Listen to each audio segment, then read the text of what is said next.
Good morning. My name is Pastor Theresa Soto, and I'm glad to be here with you this morning for our worship service for the First Unitarian Church of Oakland as we meet online.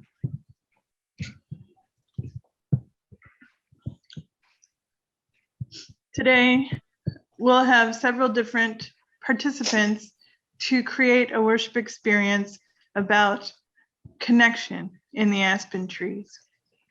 We ask that you turn off your camera while we begin our service and light our chalice and candles. This will allow us to begin with a quiet space. We will turn on our cameras to greet each other later in the service.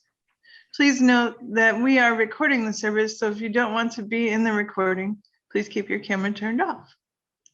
For best viewing experience, we also recommend that you double check that you have the most up-to-date version of Zoom on your viewing device. Welcome this morning. My name is Dan Wright. I'm a member of your Board of Trustees. We're very glad you're here. We are an intentionally multi-generational, multiracial, multicultural, inclusive, and anti-oppressive religious community. You are welcome here. We invite you to fill out the guest connection card you will see in the chat. We want to be able to support your exploration of what's available in our community that interests you and how you might participate. Again, welcome. And before I lose your attention, I have just a couple of announcements. First of all, if you stay after the service, we have a coffee hour online, and we have two options for you. There's a newcomer welcome with Helen Duffy. All are welcome to join the newcomer welcome with Helen Duffy in a breakout room. Look for a pop-up invitation in the lower right-hand corner of your screen. If you need help, you can text a message in the chat to the host. Meet a few people, learn about our community. And second, there's an Earth Justice Advocates coffee conversation led by Heather McLeod and Tom Smith, who are Earth Justice Associates, and environmental justice educator Jeffrey Melcher. Hear about developing plans, fun ways to get involved, and explore Team Foucault Eco Challenge. Again, there's a link in the chat for the Eco Challenge. There will also be a send-off and blessing for Mary Foran as she heads out to Minnesota to help stop the Line 3 oil pipeline. And please, next week, join us for the first Sunday anti-racism discussion and practice after the service. This month's conversation, we cannot divide the intersection of race and ability. Thank you for your attention.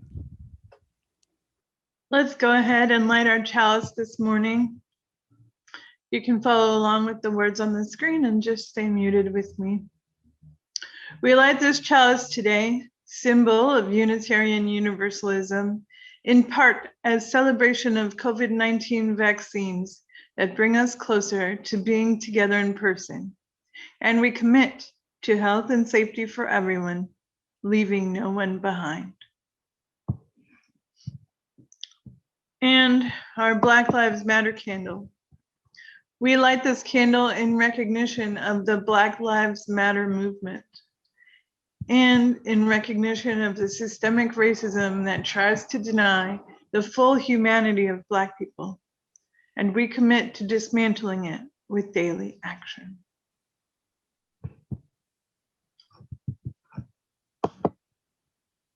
Our peace candle today. We hold in our hearts the family and friends of the Santa Clara Valley transportation workers killed in the mass shooting in San Jose Wednesday morning. We lift up the community of Seattle, where the Washington State Attorney General on Thursday charged 2 Tacoma police officers with murder and 1 with manslaughter in the death of Manuel Ellis. We send healing prayers to all involved and in pain. In addition, we hold the people of the First Nations of Canada in our care, as this week in Kaloops, A burial of 315 bodies was found on the site of a residential school. We hold these wishes for peace in our care. Good morning, everyone. This is a poem called Cartography for Beginners by Emily Hassler, and it's for CL. First of all, you will need to choose the correct blue to indicate water. This should not be too watery. You must remember, people do not like wet feet. If there is no water to indicate, no matter, you must still elect a blue. Let me recommend eggshell, at a push, azure. Choose a symbol for church, temple, mosque, synagogue. Choose a symbol for pub. Dedicate your life to the twin and warring gods of precision and wild abandon. People do not like to be lost. Buy Mandelbrot's 1967 paper on the coastline paradox. Put it on the highest shelf, but get a stepladder. Take a little license with rivers, especially their curves and estuaries. Add an oxbow lake if at all possible. If the area you are mapping has no seas, lakes, rivers, streams, I have to question why you are bothering. You won't get to use the lovely blue you spent so long deciding upon. Do the Norfolk Fens instead. Better yet, East Anglia in its future state, quite utterly submerged like a sodden constable. Come on, get your coat. I'll show you. You won't need your shoes. And now let us listen to the chancel choir performing Bring Many Names. Bring many names, beautiful and good, celebrating parable and story, holiness in glory, living, loving God. Hail and Hosanna, bring many names.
Wow. Will you now unmute your microphones and greet your neighbors? Hola, everyone. I hope you're having a Good morning. Hi. Good morning. Morning. Hey. Hi, everybody. Everybody. Good morning. Good morning. Morning. Good morning, everyone. Hi. Good Morning, everybody. Morning, all. Morning. Good It's so morning. wonderful to see everyone. Hi, Hi, Claudia. Good morning. Ellen. Hi, Debbie. Debbie. Hi there. Hi. Mary. Hi, Marcy. Hey, Noemi. Hi, Hey, Carol. hello. Hi, Noemi. Hey, Jody. Hi, Jody. Mary. Hi, Debbie. There. Marcy. Hi, Dennis. Theo, you're Claudia. mute. Hi, Ron. Hi, Hi, Duffy. Emily. Hi. Hi, Hi, Judith. MJ. Mara, Hi, hi. Mary. Jody. Hi, Jody. Hi, Carol. Hi, Hello. Dennis. Ingrid. Hi, Marcy. Hi. Hi, MJ. Hello. And John. Hi, John. Tamara. Hi, Debbie. Hi, Janet. Morning. Morning, Hi, Greg. Teresa. Debbie. Morning. Hi, Thank Carolyn. you, everyone. Hi, Ron. And Jeffrey. Hi, Will you Judy. Hi, now? Debbie. Hi, Judy. Hi, Noemi. So many. It's hard, but let's Hi, remute. Donna. Hello to everyone. Judith. Hi, Donna and Please George. remute your I microphones. was Hi, hi, everybody. Oh, Cruel. Here we go. Muting. No, muting. This is a wisdom story. It's called Garden Wisdom. Once upon a time, there was a woman who retired with the intention to make a garden of fruits, vegetables, and flowers. And for 10 years, she's been doing just that. Sometimes her neighbor overhears her talking to the plants, saying things like, "Wow, way to go, figs," or "Thanks, carrots, you're really beautiful and tasty." In fact, this woman knew very little about gardening when she started, so she's learned a great deal through the experience, as you might imagine. Online tutorials like how to prune blueberries and planting pollinators were a big help, but the biggest learning came from doing and seeing.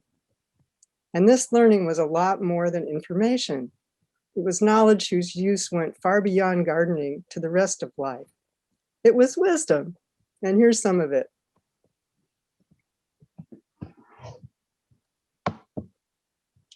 Learn what something needs and provide that. Yeah. If something still doesn't fit the environment, insisting and forcing it is just futile willfulness. This is a crepe myrtle tree that it's tried to make it there, but it's just not doing well. So it's got to be moved.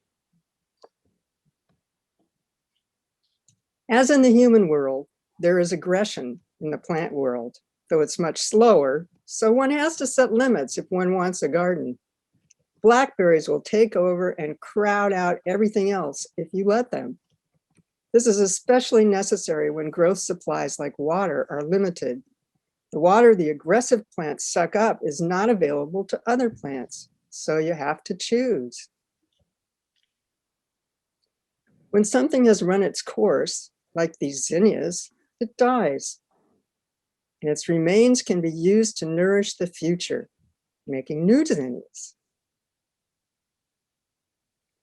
How something is framed often determines its meanings. Here is a pretty photo. You wouldn't know that right next to it is a blank patch of unattractive dirt.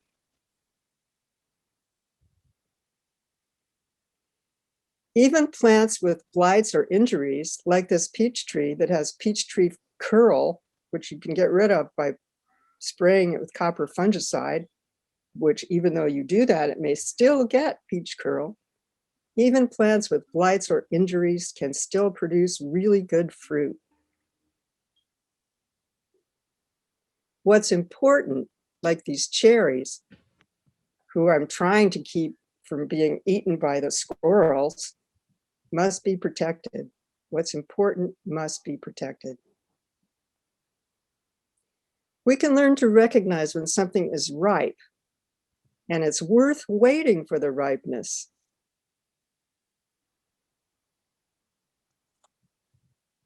Everything blooms in its own way.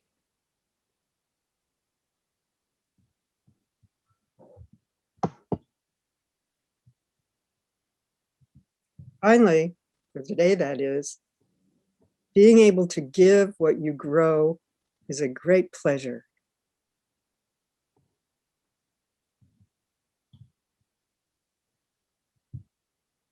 Here's an appropriate garden song.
I want to pause a second and give thanks for Susan Kiter and the pop-up choir who are in that video.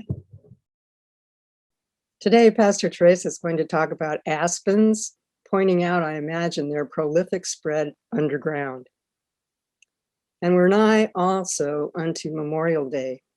So I'm going to honor aspens and Memorial Day with a story about my father, Paul G. Smith. My dad was in the Army Air Force and served 3 years in England during World War II. Before he left, my mother met him on a blind date. She went home and told her father that she was going to marry Paul Smith. My mother wrote to Dad every single day, and when he got back, they got married, and he went to work in the state-run liquor store in Ohio. This was a strictly seniority-based system, and he was the youngest one in line.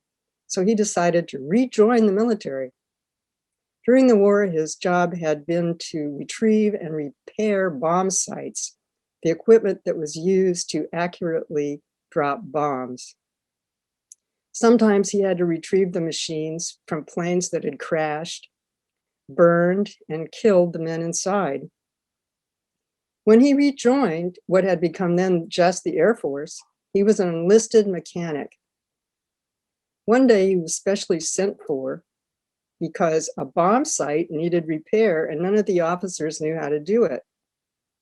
He fixed it, and the officer in charge suggested he take the exam to go to officers training school. He was reluctant because he just didn't think he would pass the exam. He grew up in a working class family. His own father drove an oil delivery truck. He never even considered going to college. However, my dad passed the exam and eventually became an officer, got a college degree at night, and he joined the middle class. His was a stressful job, and he worked hard for a man who believed in humiliating and berating those around him. When Dad retired after 25 years, he went to work for McDonnell Douglas in the space program. 4 months later, he had a heart attack on our front porch when he came to visit, for which the Air Force took no responsibility at all. Later on, he told me that he thought one cause of his heart attack was that compared to his old job, his new one was so very easy that he was continuously nervous that he wasn't doing what he was supposed to be doing. As a girl, I didn't give much thought to my father's work as part of the military-industrial complex, though I did register the irony of the sign at the entrance to the airbase next to which we lived when I was in high school. It was a giant mailed fist with lightning bolts radiating out from it that said, "Peace is our profession." Wasn't very convincing. My father was a loyal worker and eventually a Republican, though his parents were lifelong Democrats who had a picture of Franklin Roosevelt hanging in their house. But Dad was not a gung-ho patriot attached to militarism, as was evident when he retired from McDonnell Douglas and my parents moved to Longmont, Colorado, where they had a house built. Shortly thereafter, they were persuaded to move to Hot Springs, Arkansas, where many retired military people lived. After 6 months, they moved back to Longmont because they couldn't bear the continued emphasis on rank in Hot Springs social life, where even the women had rank according to that of their husbands, Mrs. Colonel being above Mrs. Major. In Colorado, my dad worked outside in the yard a lot. He planted an aspen tree, the state tree of Colorado. 10 years later, he had it removed because he said it was a dirty tree, which to him meant it put out a lot of leaves that he had to rake up. Well, he may have wanted to get rid of the aspen tree, but it didn't want to be quit of him because sprouts of it kept popping up all over the yard ever after. I remember pulling out scads of them myself when I visited. I was pretty impressed with the fortitude of both the aspen and my dad, both doing what they had to get a foothold in America. I think that, like my father, many young people join the military today as a way out of dead-end prospects. I don't know if very many of them are able to go from being NCOs to officers like my dad did. I hope so, though I'm pretty sure you have to have a college degree to become an officer today. I think my father's story is a common one from his generation. Perhaps for Memorial Day, you can insert your own father and your own story. In just a moment, we'll be talking more about aspen trees, about what we mean when we hold this picture in our hearts. Today, we'll also be hearing about different things that connect us. But for this moment, if you would join me in a spirit of prayer or meditation. Today we come with multiple things before us. Joy for new arrivals, for health, for hope, and care for the suffering around us, for Beth, for Marcy's continued struggle, for people struggling with COVID, Jordan's mother, Jordan's father, for the people of Columbus reckoning with their past, for the people of the United States reckoning with a violent present. For all these things, our mission stands as a light. We hold them in our care.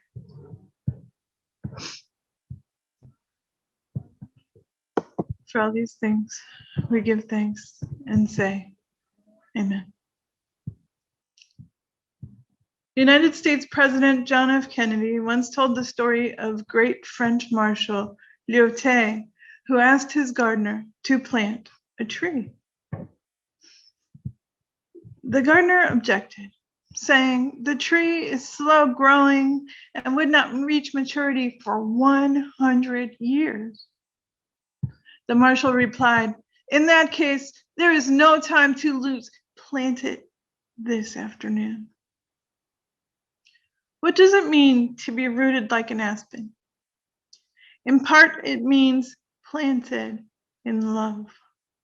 One thing that it means for us is that the shared ministry in this congregation has come along and even bloomed at this time in this place where it is most needed. These are difficult times in the world, but we know that if we plant an apple seed, we get an apple tree. If we plant a tomato seed, we get a tomato plant. If we plant, nourish, and tend Unitarian Universalism, we will be blessed with leaders like the Board of Trustees, each participant who holds an imagining for our faith and ethical movement that is part of our mutual and communal salvation. That's a word that bears a little unpacking for Unitarian Universalists. In just a moment, Dan Wright is going to share a special announcement with us, but I'm going to have you hold that word with curiosity. And if it's been used as a weapon against you, please consider that today's lens will be something different. Thank you, Dan. Thank you so much, Pastor Soto, for giving me the opportunity to speak to the congregation. I'm excited to bring you a message from your Board of Trustees. As some of you will already know, there's a movement within our denomination to adopt an eighth principle. The wording of the principle, we, the member congregations of the Unitarian Universalist Association, covenant to affirm and promote journeying toward spiritual wholeness by working to build a diverse, multicultural, beloved community by our actions that accountably dismantle racism and other oppressions in ourselves and our institutions. At this time, right now, we have an opportunity for public witness, an opportunity to live out our vision of building anti-oppressive, beloved community by supporting the consideration of this eighth principle by the association, adding our voice to those of other UU congregations that have already expressed their support. Because the Board of Trustees considers public witness of our commitment to anti-oppression to be central to our mission, and considers anti-oppression as an indispensable foundation of beloved community, the Board of Trustees discussed the proposed eighth principle at our last meeting. We passed a motion deciding together to encourage all of you, everyone in our community, to engage in conversation and contemplation about the eighth principle. And further, we also support a congregational vote in support of having the Unitarian Universalist Association adopt this principle as an eighth principle of Unitarian Universalism. We're very excited to engage in these conversations with all of you. Thank you.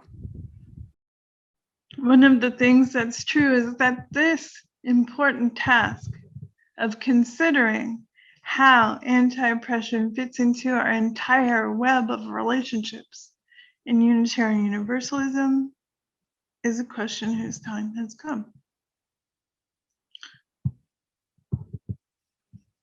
It's a question that involves this very salvation we consider. Unitarian Universalist minister and professor at ethics at Stanford Graduate School of Business, Reverend Scotty McClellan, describes it this way. Salvation in the final analysis is about seeing our current life as ultimately meaningful. We need to be as present to it as possible, which means being aware not only of ourselves, but also of the people and larger environment surrounding us. One more time. Not only to ourselves, but also present of the people and larger environment surrounding us. We are here because Unitarian Universalism and ministry shared with clergy, families, elders, youth leadership has repeatedly connected us with ultimate meaning. Whether it's about building community with responsible search for truth and other ministry in between. The history of the values of this congregation has shown us what the fruits can be. Being planted can mean simply placed in the ground. And thus we are, planted, connected with our tradition for generations. This is the nourishment we share as a community and part of what will continue to feed the shared ministry through lean times and times of plenty. The other meaning of planted I want us to reflect on today is that horticultural aspect of roots intertwining with dirt, allowing a plant or tree to be anchored in the soil and being stable in it, or holding firm. In fact, we sing about that fairly often, don't we? Roots hold me close. Yes, planted in love, carried to this moment by love. In a speech in 1997, when Mr. Fred Rogers accepted a Grammy for his television show, he said this: "So many people have helped me come to this night. Some of you are here. Some are far away. Some are even in heaven. All of us have special ones who loved us into being. Would you take, along with me, 10 seconds to think of the people who have helped you become who you are? Those who have cared about you and wanted what was best for you in life. Whomever you've been thinking about, whoever they are, how pleased they must be to know the difference you feel they've made." Let's go ahead and take those 10 seconds now and think of the love that holds you. If that doesn't work as an image for you, you might also think of the love that you hold and the world around you that is your container. We'll do 5 smooth breaths.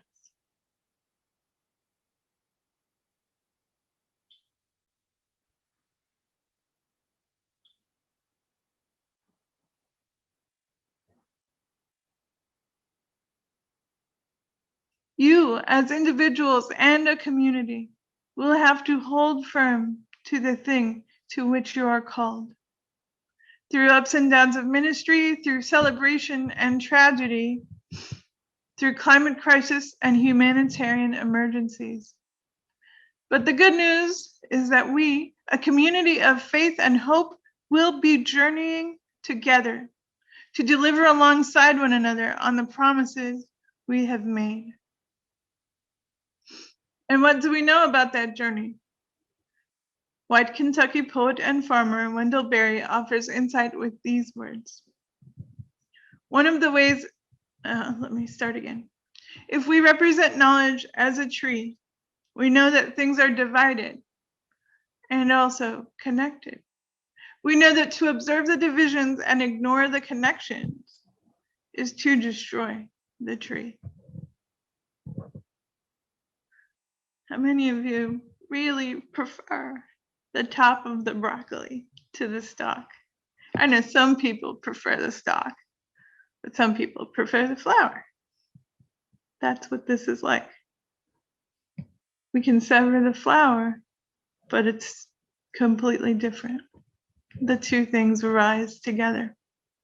One of the ways individualism shows up to work against Unitarian Universalist values and the building of beloved community is by the perpetuation of assumptions that ministers and congregations can succeed or fail on the basis of their own talents and merits. Barry urges us with the picture of knowledge as a tree that even that things that look separate are connected. They matter. We are connected to a 100-year-old tragedy by these threads. On May 31st and June 1st, 1921, mobs of white residents attacked Black residents and businesses of the Greenwood district in Tulsa, Oklahoma. It has been called the single worst incident of racial violence in American history. The attack carried out on the ground and from private aircraft destroyed more than 35 blocks of the district. Even records of casualties are instructive when it comes to noticing how race and power are connected. A more precise framework for this exploration is from Black British journalist Rennie Edo Lodge. Edo Lodge says, white privilege is an absence of the consequences of racism, an absence of structural determination, an absence of your race being viewed as a problem first and foremost. White privilege will also try to separate you from the truths of universal kinship and belonging. And it is pride that will keep you from healing, from being rooted and connected, if you listen to it. Buck Culver Franklin was a Black lawyer with a practice in Greenwood at the time of the massacre. He writes that as he left his law office and looked out the front door, this is what he saw. The sidewalks were literally covered with burning turpentine balls. I knew all too well where they came from, and I knew all too well why every burning building first caught fire from the top. I paused and waited for an opportune time to escape. Where, oh, where is our splendid fire department with its half-dozen stations, I asked myself. Is the city in conspiracy with the mob? I invite you to feel how you are connected with that moment in time and with the question, is the conspiracy with the mob? There is much that will try to call you away from your mission, from building the community within and beyond our walls. The attempts to lull you into forgetting your connections will be persistent, but we remember. We remember Greenwood and what happened there and the more than 300 people that died. They died because the machine of white supremacy convinced white people that they were entitled to take back the land in that area, which was left to Black and Indigenous folks. But when folks discovered oil there, well, that's different. Black writer Audre Lorde asserts this: without community, there is no liberation, only the most vulnerable and temporary armistice between an individual and her oppression. But community must not mean a shedding of our differences, nor the pathetic pretense that these differences do not exist. You probably know that there are many ways to the truths of being planted in love and rooted, including lines of poetry, tenets of theology, and quotes from our fierce ancestors. Another image, one from the natural world, will help us to embrace the truths of our communal liberation. It's not always obvious. Maybe people feel alone. I know I have felt that way sometimes this year. But we are each and all only alone in the same way that one aspen tree is alone. It is a slender tree with bright white bark, brilliant gold foliage in the autumn, quaking leaves, and below the surface, an extensive and supportive root system. These trees are always growing. Their extensive intertwined roots make the entire aspen forest, called a clone, strong. The oldest known clone grows in the Fish Lake National Forest in Utah. The clone is over 80,000 years old and weighs more than 6,500 pounds. This is how we are meant to journey together, to celebrate, honor, and support one another, but also to witness one another's sorrows and difficulties. Joseph Tuckerman is regarded as the first known Unitarian Universalist community minister. He said this: "The effects of witnessing suffering or need of others demonstrate not only that God has made us for one another, but that in an important sense, God has made each of us for the whole of our species." Beloveds, you are made for the whole of Unitarian Universalism and the whole of the world. The whole of Unitarian Universalism and the whole of the world is made for you. Tuckerman's words about each of us being for the whole species also echo the story of the aspen forest or clone. Each tree is necessary for the whole clone to thrive. Every time there is one less clone offering roots and connecting to the larger organism, the entire clone becomes weaker. And just because they look like single trees doesn't mean they are. And even as we remain together, we cannot promise that things will be easy and uncomplicated, but we can promise to remain together. This is what part of the love that will not let us go asks for our participation, our manifestation of what it means to be in community together. White Pacific Northwest poet Ivan Granger offers these words: "Even when the leaves are rustled by the wind, the heart of the tree is still. You are the same." We can expect that along with good, beautiful, soul-lifting times, there will be those other times that Granger compares to being rustled like a leaf. Not only is it true that in difficult times, our values, our imagining, and our mission will remain the same, but it is also true that we are steadfast, holding out for the truth, for faith, for possibility, that we have planted, we continue to plant, and we wait for it to bloom in unprecedented outcomes, futures that are better than we ever could have imagined. Today, one of the strengths that we need is continued support in worship services. As we've been on Zoom, it's been different. It hasn't been everyone's cup of tea to come to worship, and that's understandable. But as we move forward and look to more than one platform and look to being back in the building, I want to extend an invitation to you to come to a Worship Associate Blast-Off. It will be on June 12th from 10 to 12 in the morning. It will be with Reverend Kimberly Divas, who is the Worship Whisperer.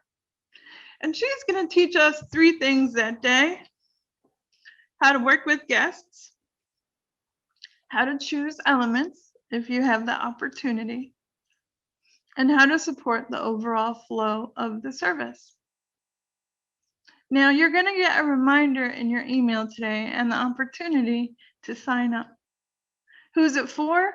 It's for anyone who's curious, people on the team looking to build their specific skills and jump back into the program, and people who have always wanted to try. In short, anyone who can bring their goodwill and their attention. Let's do it.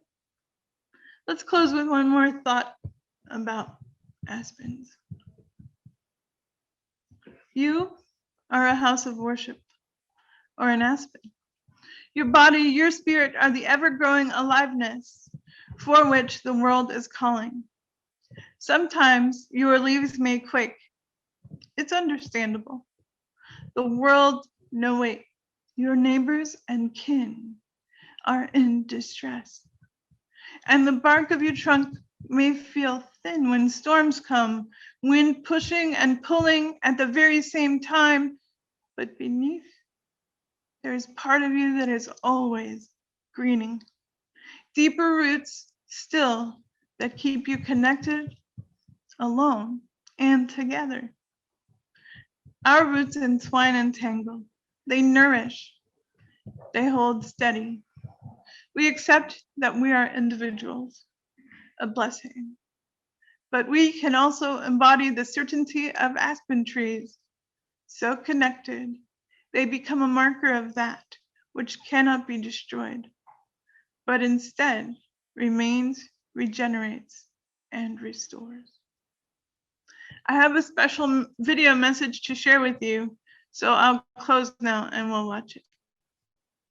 A special message from Board of Trustees President Kathy Rades, UUA Regional Staff, Dr. Melissa James and Reverend Carlton Smith, and Lead Minister, Pastor Theresa Soto.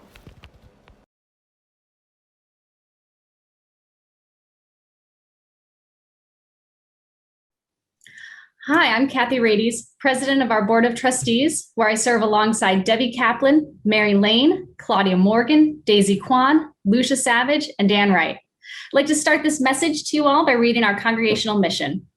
We, the members of the First Unitarian Church of Oakland, unite to build a beloved community within and beyond our walls. Guided by individual conscience and wisdom from many sources, we gather in worship and service to nourish the spirit, work for justice, and celebrate the divine in all. And I'm here today to introduce Pastor Theresa with a message about our summer operations.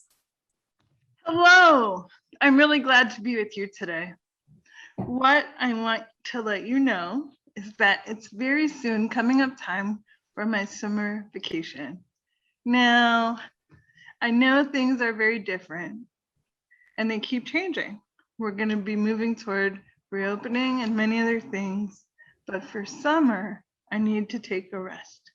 And it's because our work is so important that I must rest. I'll be committing to that and taking it very seriously. That means in the meantime, you're going to have an operations team looking out for what needs to happen to take care of the business of the church. Your board is going to be looking out for the mission of the church.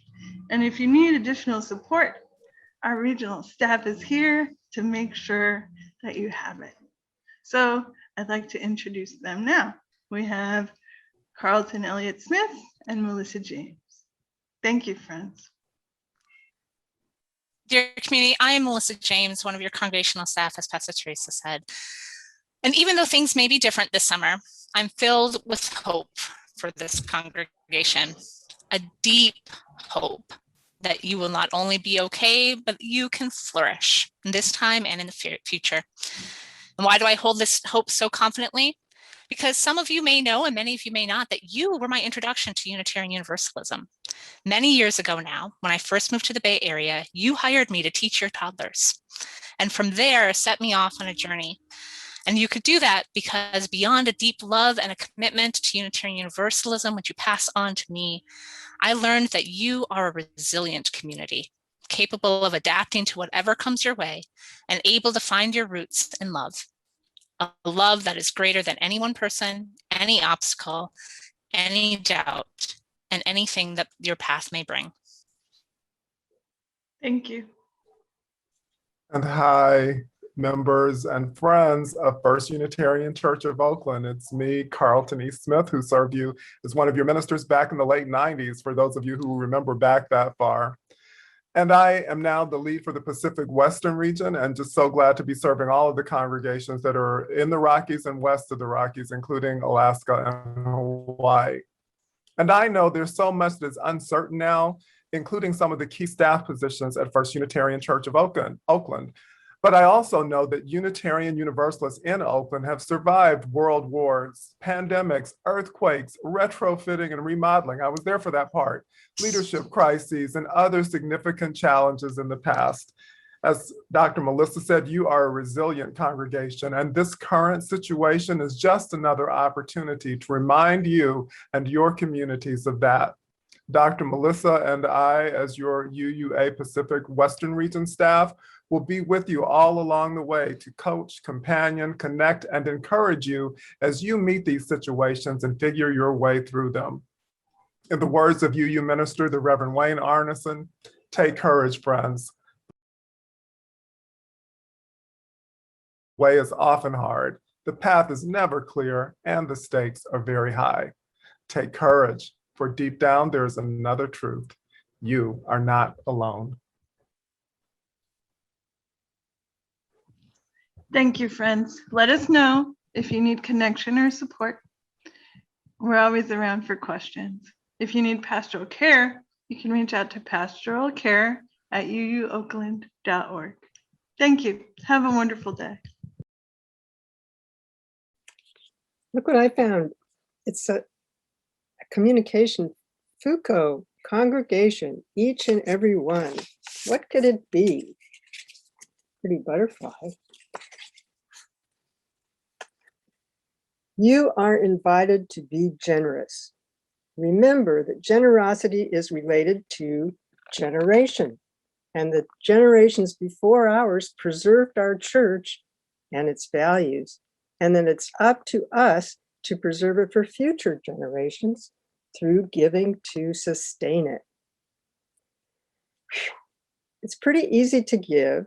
Check out the instructions in the chat, and please come forth for your community. Will you please join me in the words of our congregational commitment? To the work of the church, which is weaving a tapestry of love we call community, we dedicate ourselves and these our offerings.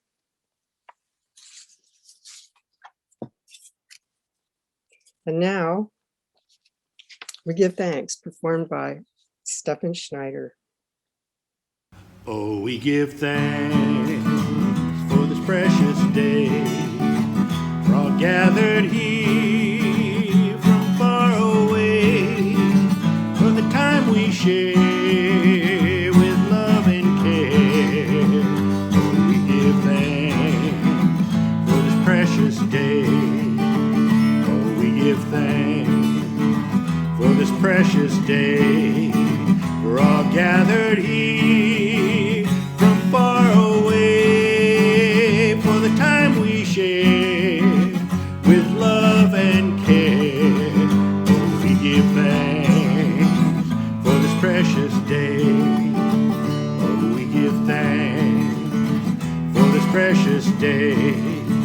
We're all gathered here from far away for the time we share love and care. Oh, we give thanks for this precious day.